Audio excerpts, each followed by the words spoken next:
Well, welcome. This morning I have Paris and Kaylin with me. Hello and welcome to the Troy Christian Elementary Chapel.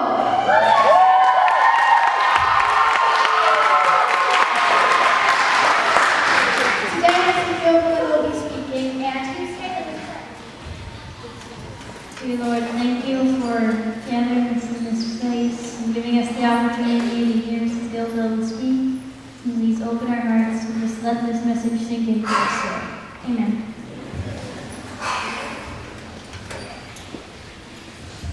Let's stand and welcome the worship team.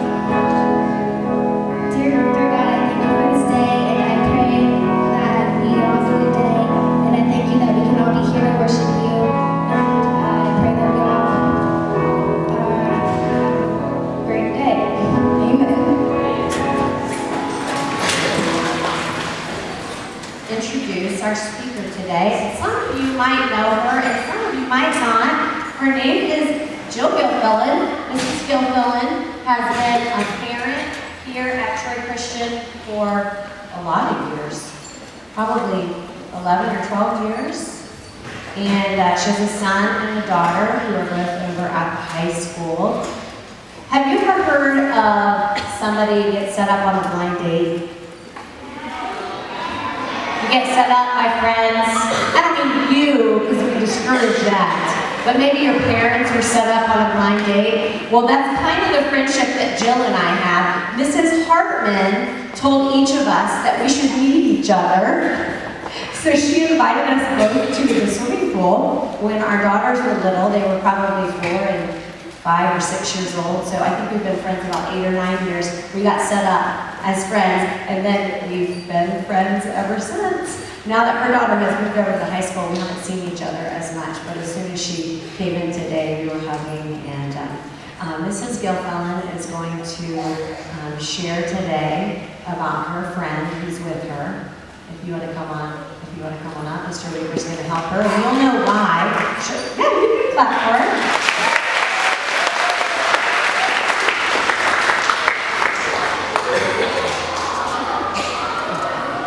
I'll let her share her story about why she has her friend here. So, thank you. Thank you, Mrs. Long. And thank you, Mrs. Brady. That was such a treat for me to worship again over here. So thank you for that. All right, boys and girls, like Mrs. Long said, I'm Mrs. Gilfillin. I have a son named Will and a daughter named Abby, and they're over at the high school now. Abby is a freshman and Will is a sophomore. So I am used to spending many, many days in this gym, so it's quite a treat to get back over here. And now I guess I need to introduce who's standing next to me. He's probably the star of the show. Believe it, Digger. Believe it. His name is Digger. And Digger is a very, very special dog. Digger is a service dog. And I'm going to tell you the story about how Digger and I became partners and what Digger does for me and what it's like to have a service dog, what a service dog is, and then also we're going to talk a little bit about what it means to be a servant for God. All right, I'm going to sit down because I think that's going to be the most comfortable. Oh, first I want to try something. We've been working on this. This is not a service dog command, so we're trying it. And he's not used to being in front of this many people. Digger, can you say hi to the kids? Say hi. No. Say hi. Say hi. Say hi. Say hi. Oh, he's too shy right now. He's not going to do it. Okay. And that is not one of his service commands. So that's just something we're working on. There's a lot of kids in here. All right, Digger. Good boy. Did you see I just gave him 2 commands? He knows hand signals and he also knows voice command. So Digger is my service dog and I use Digger because I'm losing my sight. So he is a certified guide dog, and guide dogs are used for people that are blind or have vision problems. And there's a lot of different service dogs, but Digger is a guide dog. And Digger came from a very, very special school up in Michigan. He came from Leader Guide Dog School in Rochester, Michigan. So I looked up yesterday, I looked up what it means to, what the definition of a service dog is. And the definition of a service dog is a dog that has been specially trained to help one person with a disability. So you may see service dogs like Digger that have the harness on, which are guide dogs. You may see some service dogs that are helping people in a wheelchair. You may see some dogs that are hearing assistant dogs or helping people hear maybe traffic, hearing an alarm go off, hearing your telephone go off. You may also start to see more and more service dogs that are being used for autistic children that are helping them with their special needs that they have. So it's a very special class of dogs. They've been trained a great deal, and they are assigned to one particular person. Now you may see other working dogs. Those might be police dogs are a working dog. You may see sniffer dogs at the airport. You may see therapy dogs that are helping, like in libraries or helping in schools with getting some calmness to the area, to the room. Those are working dogs. Those are different than service dogs. The working dogs do a broad job and they help many people, whereas Digger is trained just to help me in my particular needs. Now, I still have some sight left. So if I'm ever over here, I can still see you running down the hall. So don't think you're going to get away with everything because Mrs. Gilfillin's here and she can't see you. Well, I can still see some things. But I don't see steps very well. I don't see curves, like if we're walking in the street and we see a curve, I may miss that curve and trip. I don't see real good how far things are. So Digger, when we're taking our walks or we're walking in the city, Digger helps me cross the street safely. Digger will help me see if there's any cars or any bikes coming, and he'll let me know if it's safe to walk to cross the street at that time. Right now, with all the leaves falling off the trees, there's a lot of piles of leaves that people are putting on the edge of their driveway and in the street. And Digger's been really good about taking me around all those piles. He doesn't want me to go through that pile of leaves and possibly get tripped up. So those are just a few of the things that Digger has been trained to help me for. Now, I also looked up what the definition of a servant is, and I know this year your Bible verse is Mark 10:45.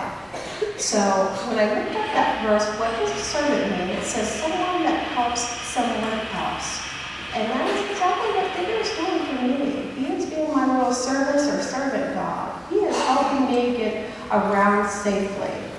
So, what did it take for Digger to become such a great dog? Digger is only 2 years old. How many of you have dogs? Oh wow, we got a lot of dog families. How many of them are 2 years old? Are they still kind of crazy and running around? Well, you can see how calm Digger is for only being 2 years old. He still has a lot of puppy in him. And if he did not have on his special harness, he would be down there in everybody's lap and licking everybody and wagging his tail. Seeing if somebody has some grape jelly on their fingers, he would be doing all kinds of fun things if he didn't have his harness on. But he knows that when he has that harness on, he needs to be very calm. He needs to pay attention to my body language and my commands for what we're going to do next. And even though he's just laying there, his little brain, his dog brain is thinking hard. Where does mom want to go next? What steps does she want to walk down? What do I have to do to keep mom safe? So even though he's just sitting here calm, his brain is working hard. So how did Digger get this good? Well, Digger had a very special mom and dad. At Leader Guide Dog, they have their own mom and dad dogs, and they only make puppies with those moms and dad dogs because they know that those moms and dads, they're healthy, because Digger has to work for me for at least 10 years, and that's a long time for a dog. So they want healthy dogs, they want smart dogs. Digger can really do a lot of problem solving on his own without my help. They want dogs that are good and like to go out and be around people. They like people-friendly dogs. And more important, they want to get dogs that like to work, because Digger is with me all day long. He doesn't work all day, but he has some pretty long days, and he never gets tired of going with me. He never gets tired of working all day. He loves it. He gets a lot of fun and a lot of joy out of it. So when his mom and dad had all their puppies, there were probably about 8 puppies, 8 little brothers and sisters that were born when Digger was born to his mom and dad. They started looking at these puppies right as soon as they opened their eyes. They started testing them to see which ones might make a good guide dog.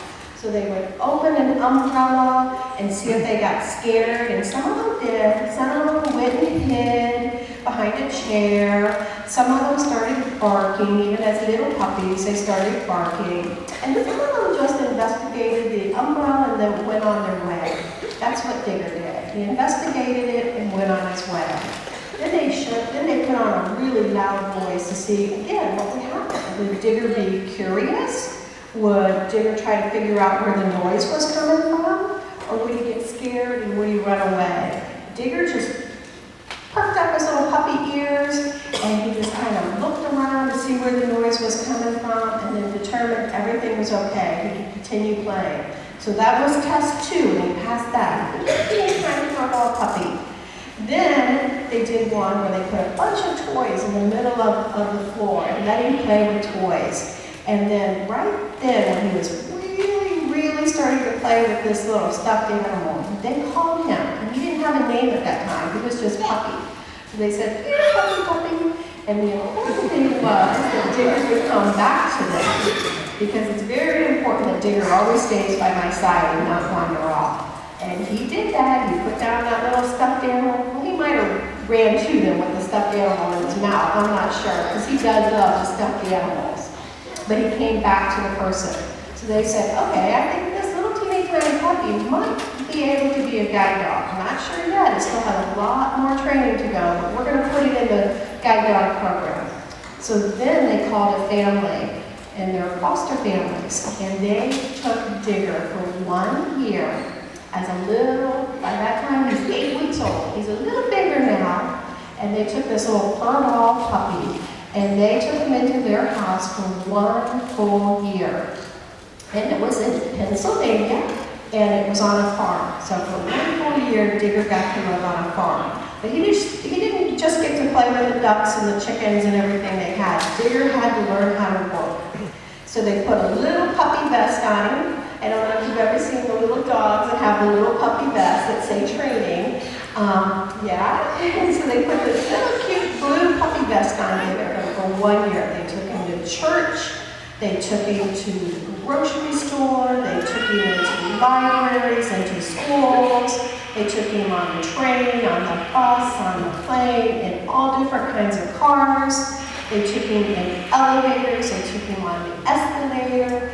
They took him outside in the rain and the snow. They took Digger everywhere they went because they're training the puppy, even really little, to stay calm and to get familiar with wherever this dog may eventually be placed with the person that needs him, because at that time, they didn't know who was going to get Digger.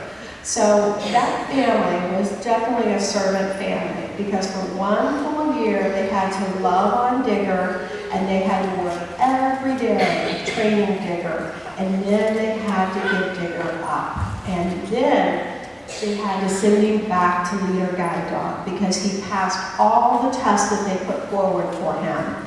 So in very short, in 1 full year, Digger went from kindergarten to elementary, then to junior high, and then to high school. So in 1 year, he was so smart, he zoomed through all those programs. Now they had to send him to college. They had to send him back to Michigan so he could go to college. And that's when Digger went to the guide dog training part.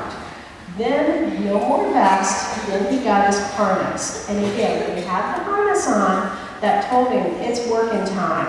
I need not to play, I need to pay attention. So that's the point where they started teaching Digger how to watch and see if maybe a car might be backing out of the driveway and he needs to stop me. He needs to learn how to cross the street, maybe when we're downtown in a busy city where there's lots of cars and trucks and motorcycles and bikes and people. He needed to learn to stay focused and to do a really good job.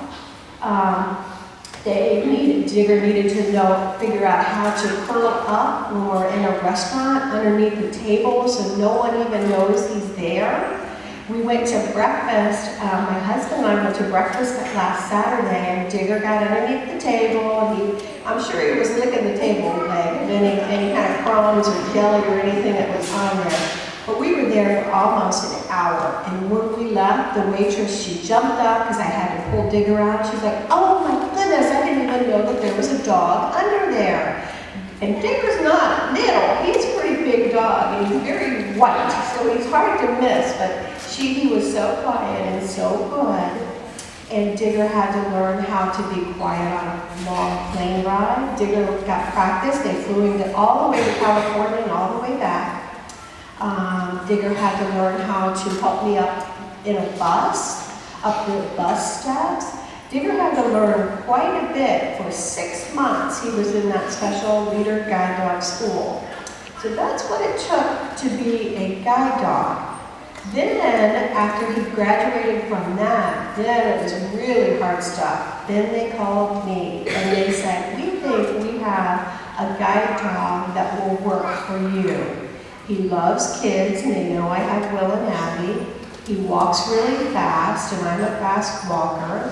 And they knew, I kept praying to God. I said, "God, I want a golden retriever, and I want it to be a girl golden retriever." Well, God didn't give me a girl. God gave me a boy dog. But God gave me the best dog for me. And sometimes we think we know what is best, but God knows what is best. Digger was actually supposed to be Daisy. And when they gave Digger to me, they said, "We don't think the name Daisy is going to work for this dog." And it did. He is my Digger. So then for 1 whole month, and that was in the cold month of February, I got to go to Michigan and live with Digger for 1 full month. I wasn't home. I didn't get to be with Will and Abby and Mr. Gilfillin. It was just time for Digger and I. It was time for Digger and I to become a team and learn what each of us are all about, what he likes, what I like to do. It was a time for me to learn the special commands to give him so he knows what to do or where I want to go. It was a time for him and I just to become a team. And then after that month, they came to me and they said, "You both passed. You get your dog and you get to go home." So that was the story of how Digger became a guide dog. And I've had him for 8 months. We came home in February. We came home in the beginning of March. And I've had him, and we've been working together ever since. But he's still very young, and we're still a very new team. So there's still things that we're trying to figure out. But what does it take to be a servant? What does it take? How do you learn to be a servant? Well, Digger learned to be a service dog. Well, number one, it's in your heart. God has already put that desire to be a servant in your heart. He's given each and every one of you special gifts. Gifts for you to share. Because a gift isn't a gift unless you share it, unless you give it away. So for Will's a big, strong high schooler, and he helps a lot of the people in the neighborhood with yard work or taking care of things in the outside of their houses. And the other thing that Will does is Will works at the clubhouse, which is where some kids that have some problems come after school, and they either get homework help, and Will likes to do that because God put in his heart to be a responsible young man, a man that likes to have things done right, a man that has a good brain, and a man that likes kids. So on Wednesdays, he stays after school, when he's done at high school, and he drives over and he goes to and helps the kids at Clubhouse for a couple hours. Then he goes back the next day and he helps them with their fun day and their craft day. And that's where God is stretching him a little bit, because he does not like arts and crafts very much, but God is working on him there. So God is teaching Will how to be a servant by using the gifts that he's already put in his heart to be responsible, to be smart, and to love kids. Now, like Abby always has a book in her hand. Abby has always loved reading. So when she heard about a new program that was starting called Reading for Change, and that is a program that's helping kids learn how to read, she signed up for it. So 2 days a week after school, she goes and she helps kids with reading problems and helps them get their reading scores up. And she just loves that program. It gives her so much joy. And again, that's a little gift that God put in Abby's heart, is the love of reading. And her desire is that each of them can someday read the Bible through and through, from cover to cover, like Abby loves to do. So how do you find out those gifts that God has put in your heart? You already know them. It's the things that you like to do. For Digger to be a service dog, it's the things that he likes to do. He loves to go out and meet people. He loves to walk and see new places and sniff and explore. So it's already in Digger's heart. And Digger's a smart dog. God gave him that. God gave him a brain. So God has given each and every one of you gifts. You just have to start using them. And then you have to start working them. Like Digger and I had to work every day together.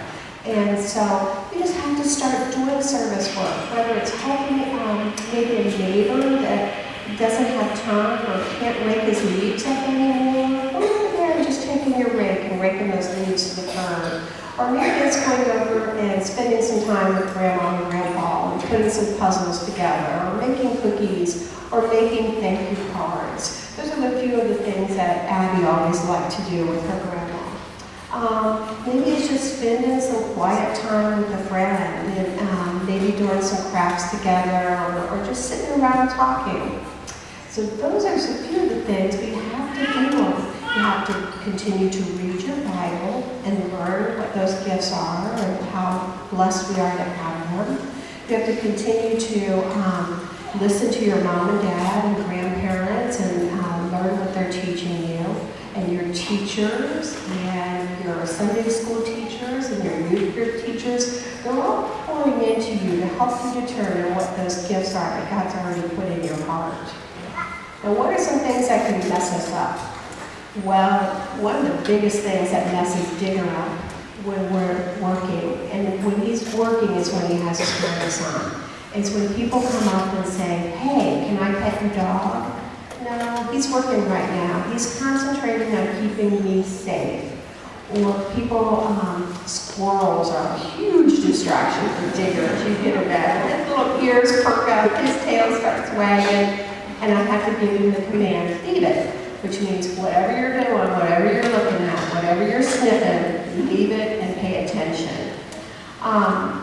There's also, when people call Digger's name, they say, hey Digger, and he jumps up, like if he's laying right here, whatever you call his name right now, he would jump up and get all distracted because he's supposed to be calm right now. He's supposed to be doing exactly what he's doing right now. Be calm and be ready for me to need him. So if you call his name, it distracts him. And if I'm walking down the steps or if I'm crossing the street, I need Digger to pay attention. And if he turns around to look at you, we could get hurt. Because if I fall down the steps, Digger's falling down the steps. If I get hit by a car, Digger's going to get hit by a car. So those are some of the distractions that can mess us up. But what are some distractions that we have when we're servants? Some of the distractions are maybe we're busy with our phone. We're playing a game on our phone and we're not paying attention to maybe doing the puzzle that we came over to help somebody put together. Or a friend when we're raking leaves comes over and says, hey, why don't you come in and do a video game with me?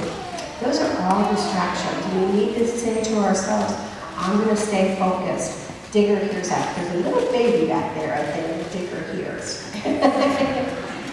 Digger, down buddy, all the way.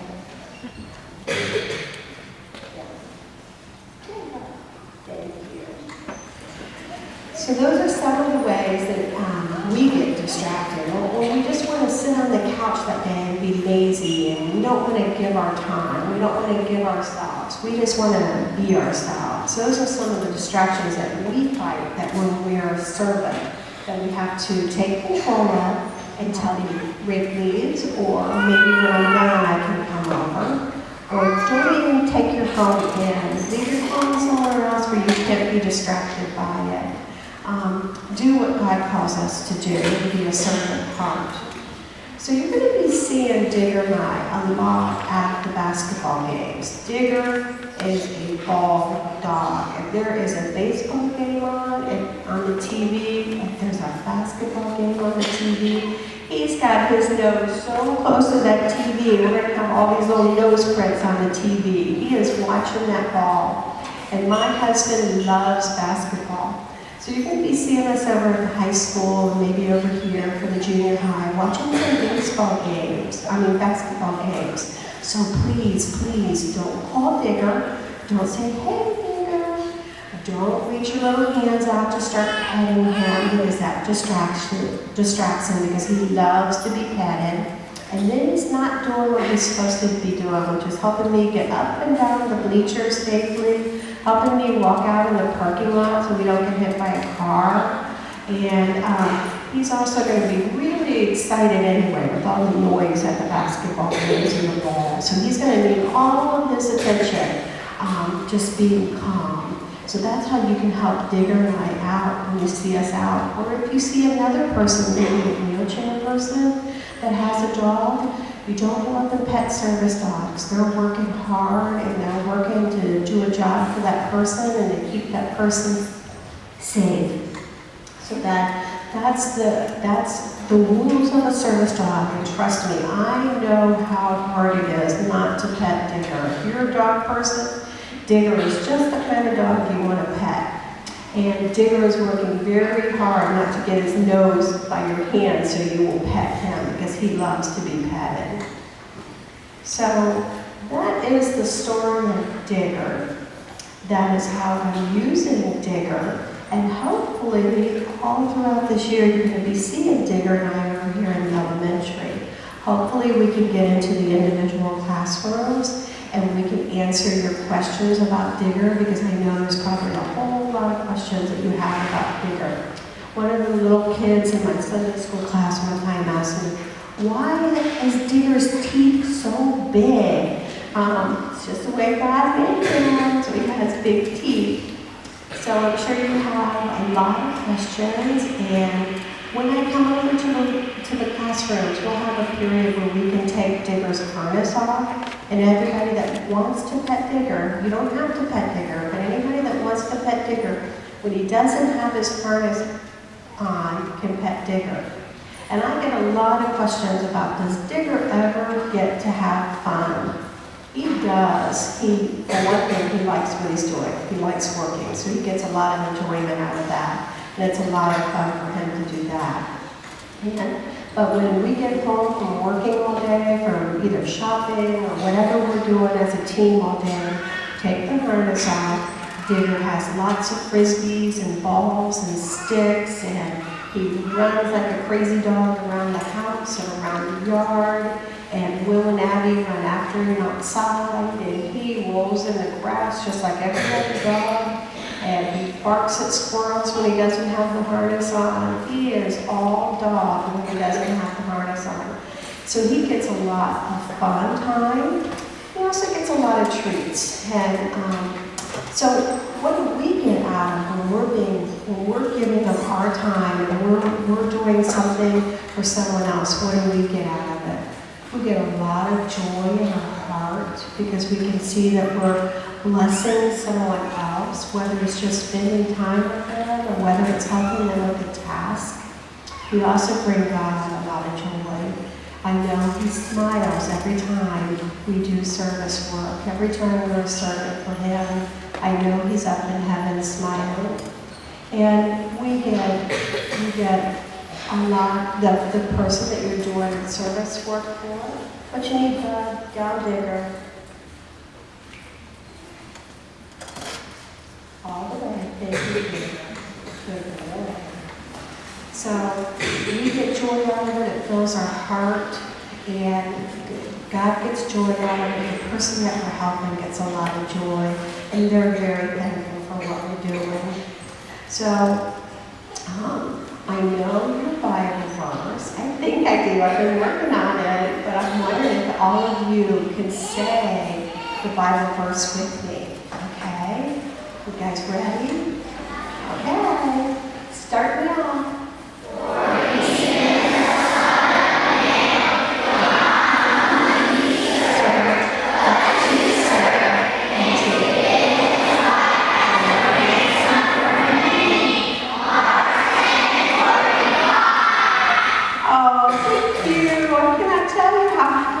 Makes me to hear all of you so early in the school season that know that Bible verse. That is wonderful. So I want all of you to get it out of your system now. I'm going to stand up with Digger, and I want all of you to stand up and wave and say goodbye to Digger. But you'll be seeing him around the school, so we'll get it out of our system.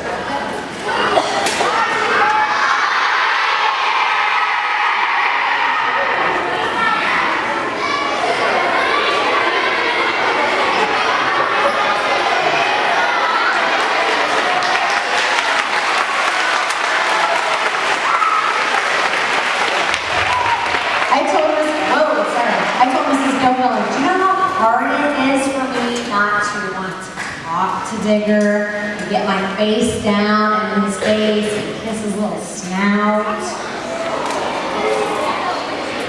I am going to ask Mr. Halstead to come up. He wants to share just for a couple minutes about being active and specifically about one of the programs that we have here for students. So will you thank Mr. Halstead?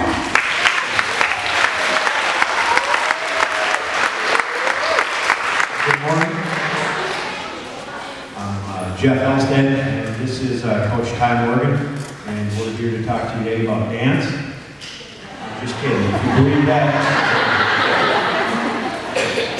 We're the Kids Club wrestling coaches for this year, and it's good to be here today. We wanted to just encourage you to find ways to glorify God, learn about God. There's a number of ways you can do that. One of the ways you can do that is through wrestling. It's one of the oldest sports in the world. I don't know if any of you are familiar with one of the stories in the Bible about Samson doing some wrestling. That was a lion. I promise you won't have to wrestle any lions on this team. It's just out of the board. So you may have seen a flyer that was sent home with you. And next Thursday is sign-ups, and we're looking for some wrestlers to join the club this year. We have plenty of room. I want to warn you, wrestling is tough. But I got to tell you, God loves tough men. He loves them. The Bible is full of stories of tough men. Okay? So that's it. I made a room, guys. It's a great sport, and we'd love to have anyone come out this year. And you can even, if you're not quite sure, you can even come and try it out a few times to see if it's something we can continue doing. So there's no pressure. But we'd love to have you come out. My son, who's way back.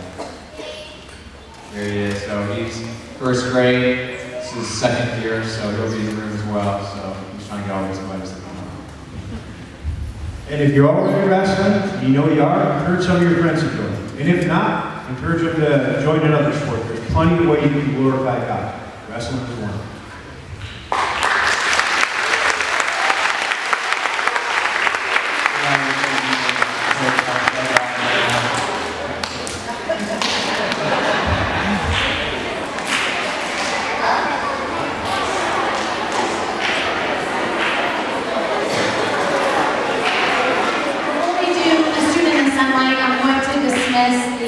Pre-K classes and the kindergarten classes. If you stand up and look at your teacher, you're going to have a teacher in the sunlight. And this was written by a student. So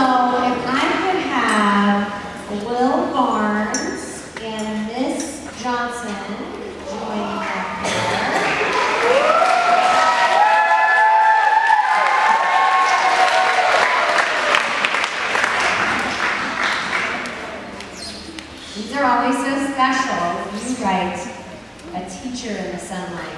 And students, you know how when you're student in the sunlight and your parents and family get to stand? Mrs. Johnson and Mr. Johnson were both invited today. So would you like to stand so you can have a good view of your teacher in the sunlight?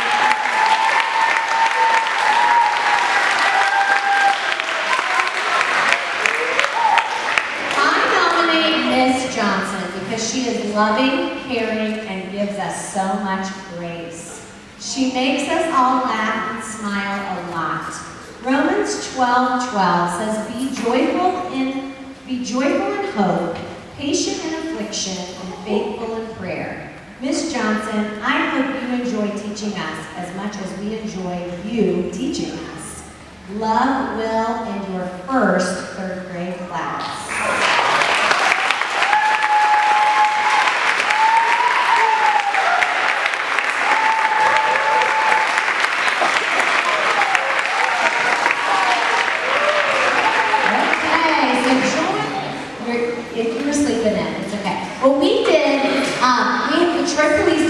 Came in, they worked really closely with us to keep you guys safe. And over the course of that day, we worked through some things and we talked about things. And one of the teachers brought something up to me that I thought would just be a really good idea to remind you of periodically through the year. And that is that if you ever heard someone knocking on a door, we never want a student to answer that door, okay? You are so polite and respectful, and we know this because we see you being that way every day, and we hear about it in your student in the sunlight. But we're telling you, do not open a door. And we have so many entrances now and exits that it could be a parent that's walking up to the door wanting in, or it could be another teacher, but we'll figure out a different way in. Okay? So turn to your neighbor and say, don't answer a door.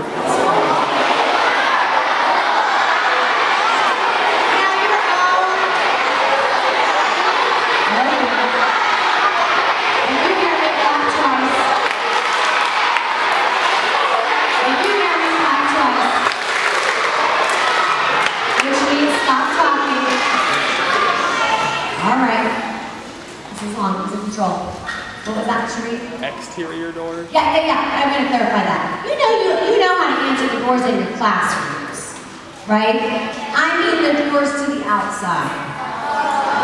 There we go. Yes. That's that keyword. Now, the doors to your classrooms, though, the doors to your classrooms, that's a good point.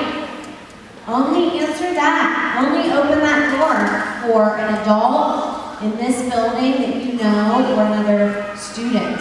If there's someone at your door and you're the door opener and it's someone you don't know, you need to let your teacher handle that. Okay? It's called better safe than sorry. Let me end our chapter with prayer. Anybody have to leave?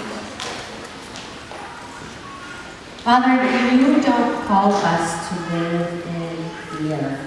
As a matter of fact, you talk about that so many times. You have allowed that to be in your word so many times. If we serve you, we need not worry about anything. We need not have fear about anything. But Lord, help us to use our minds to make good decisions and to keep ourselves safe. Help us to listen to the people around us who know how to keep us safe. We thank you so much for Mrs. Gilfillin and what she shared and her dog, Digger. Thank you for that example of being a good servant. We love you, Lord, and we all say, oh, picture retakes. Do you want